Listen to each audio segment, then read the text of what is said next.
Hi everybody, welcome to this short tutorial video on sound in poetry, as well as other elements of poetry that I'd like for us to be familiar with for this class.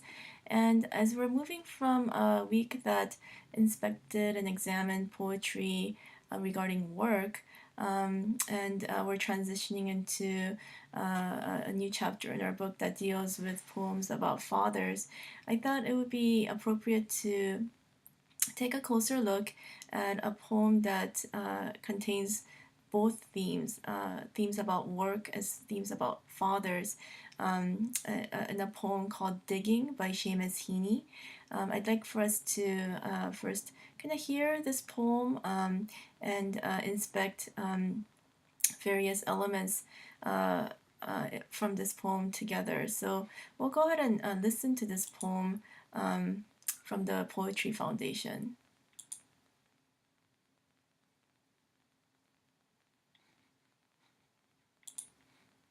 Digging. Between my finger and my thumb, the squat pen rests, snug as a gun. Under my window, a clean, rasping sound when the spade sinks into gravelly ground. My father digging. I look down till his straining rump among the flower beds bends low, comes up 20 years away, stooping in rhythm through potato drills where he was digging. The coarse boot nestled on the lug. The shaft against the inside knee was levered firmly. He rooted out tall tops, buried the bright edge deep to scatter new potatoes that we picked, loving their cool hardness in our hands. My God, the old man could handle a spade, just like his old man. My grandfather cut more turf in a day than any other man on Toner's bog. Once I carried him milk in a bottle, corked sloppily with paper. He straightened up to drink it, then fell to right away, nicking and slicing neatly, heaving sods over his shoulder, going down and down for the good turf. Digging. The cold smell of potato mould, the squelch and slap of soggy peat, the curt cuts of an edge through living roots awaken in my head. But I've no spade to follow men like them. Between my finger and my thumb, the squat pen rests. I'll dig with it. Okay. I think on the surface, as we think about what's happening in this poem, the speaker is sitting engaged in his work, specifically the work of writing. He states, between my finger and my thumb, the squat pen rests, snug as a gun. And this is a questionable and intriguing phrase. Why is the pen sitting like a gun in his hand? And it makes us think about something dangerous, something violent.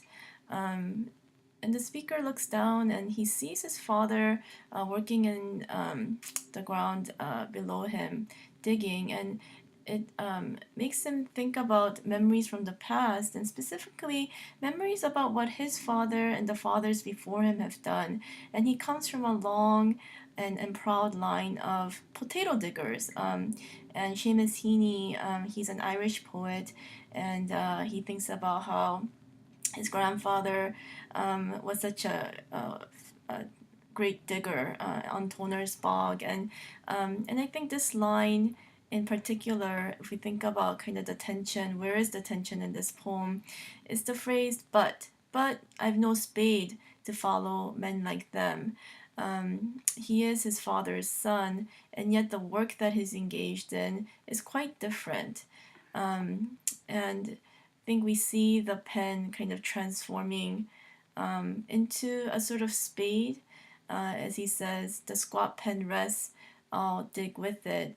And the last stanza of this poem mirrors the first stanza almost verbatim, except for the spacing and the punctuation rather than the semicolon. And the semicolon, I think, in terms of punctuation, it kind of leaves things a little open, and it tends to act like the end of a complete thought, but what's following it is closely related. Um, and rather than the semicolon, we have a period, sort of a more final and complete punctuation mark. And rather than the line snug as a gun, we have his determination to dig with his pen.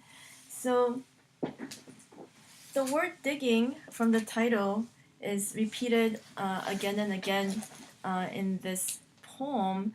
And I think we can recognize several types of digging occurring in Seamus Heaney's work. The literal kind of digging into language. He, I think, thinks a lot about sort of what words can do, and especially the sounds as he digs into language. We hear the activity of scorching and slapping kind of being echoed in the words themselves, and these are onomatopoeias, words that literally kind of embody the sound that they're supposed to signify. Another example would be something like murmur. And as well as alliteration, the repeated consonant sounds from the beginning of the word. So the speaker's digging into language. And what else is he digging into? He's digging into his memory.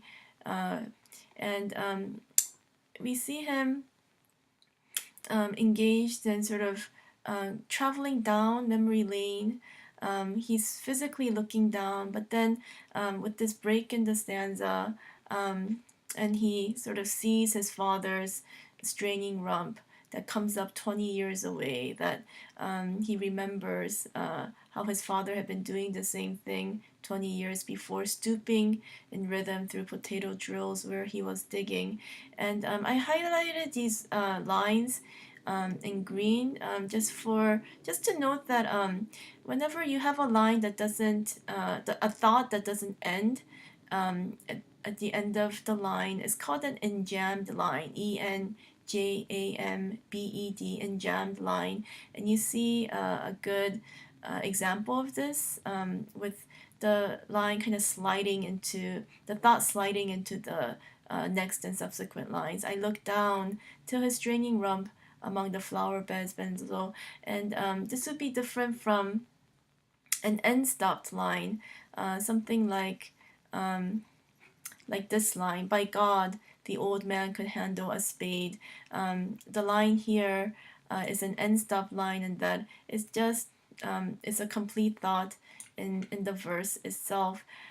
So what?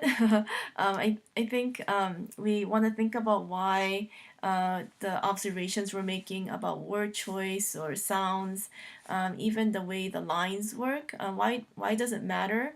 Why does it matter, for example, that the first stanza and the last stanza seem very similar and yet different? And I think they just matter because it helps us to create an interpretation for the poem. For example, I could think about how the activity of looking down, we also have to kind of look down in a way in this poem as we follow the thoughts of the speaker, but it's mirrored as well in the spatial alignment of these lines. I look down till his straining rump among the flower beds bent low.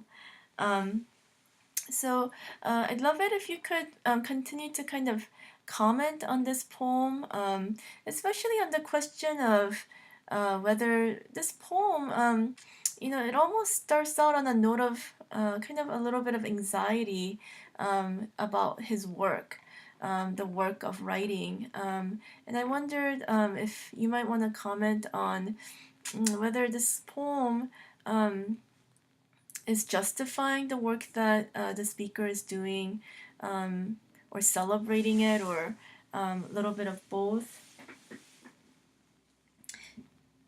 And do you see this poem kind of, if it does start on a note of anxiety, and this kind of confusing phrase, snug as a gun,